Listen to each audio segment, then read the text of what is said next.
আমাদের এই জারুর বাসায় গ্রাম পঞ্চায়েত জারুর বাসায় 75 ফ্যামিলি থেকে 75 ফ্যামিলি 270 ভোটার আজকে সিপিএম বিজেপি দল ত্যাগ করে তৃণমূলতে যোগদান করেছেন।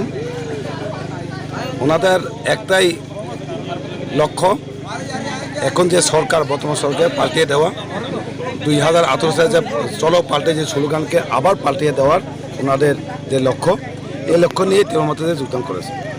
আজকে এই যোগদান সভা থেকে রাজ্যবাসীর উদ্দেশ্যে কী বার্তা থাকবে আপনার? একই বার্তা থাকবে, সবাই ত্রিপুরা রাজ্যবাসীকে আমার আহ্বান থাকবো এভাবেই আবার পাল্টিয়ে নতুন একটা জনগণের স্বার্থে একটা সরকার পরিচিত হোক, এই আশা রেখেই আমি আপনাদেরকে আহ্বান রাখছি।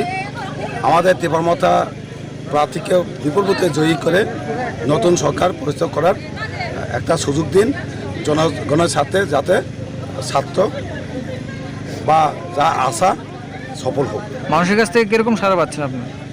আমার গোলাঘাটি কেন্দ্রে আমরা সাড়া পাচ্ছি। আমরা দেখেছি, আমরা যে গোলাঘাটি কেন্দ্রে বিরোধী ত্রিপুরা পার্টি বাদে কোনো পার্টির মিটিং মিছিল করতে দেখিনি। নামে শুধু প্রার্থী দিয়ে করে বেসে সোশ্যাল মিডিয়াতে জাস্ট প্রচার এভাবে দেখছি। কিন্তু এখন 16 তারিখ 17 গোলাঘাটি বিধানসভায় যে ভোটার জবাব দেবে, এটার ফল আমরা 2 তারিখ পাবো। বিগত সরকার কি কাজ করেছে আপনাদের 17 গোলাঘাটি এলাকার উন্নয়নমূলক কাজ? বিগত 5 বছর তো আমরা কিছু দেখিনি। এই এলাকাটা আমার আসা যাওয়া, এই রাস্তা দিয়ে আগরতলা আমার যাওয়া হয়।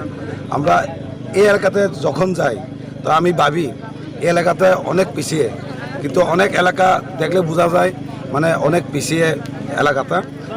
বিগত 5 বছর কিছু করেনি, তাই তো এই এলাকাতে অনেক সমস্যা আছে।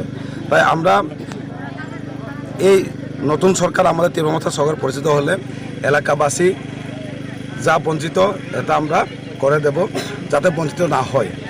তারা যে আশা এটা সফল আমরা করে দেব। গতকালকে একটা বার্তা ছিল দ্বিজেন চৌধুরী যে সিপিএম এবং কংগ্রেসের সাথে আপনারা জোট করছেন, এটা নিয়ে কী বলবেন? এটা অপপ্রচার চলছে, সোশ্যাল মিডিয়াতে অপপ্রচার করে ভোট আদায় করার একটা লক্ষ্য। কিন্তু আমরা ত্রিপুরা কোনো ছিনাতেই হয়নি কার সঙ্গে জোট হবে। জোট হলে তো আমাদের নমিনেশন দেওয়ার আগে আমরা জোট হয়ে যেত, কিন্তু এটা অপপ্রচার, কেউ কান দেবেন না। এই গুজবে আমরা একাই লড়ছি। গতকালকে তো সিপিএমের দ্বিজেন চৌধুরী উনি বললেন যে আপনাদের মহারাজা প্রদ্যুৎ কিশোরদেবের সঙ্গে কথা হয়েছে এই বিষয় নিয়ে।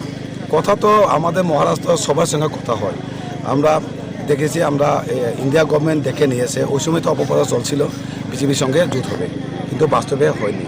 কিন্তু আমরা আমাদের যে মহারাজ বলেছেন আমরা একাই লড়ব, এখন আমরা একাই প্রতিনিধিত্ব করে আমরা সবার পরিচিত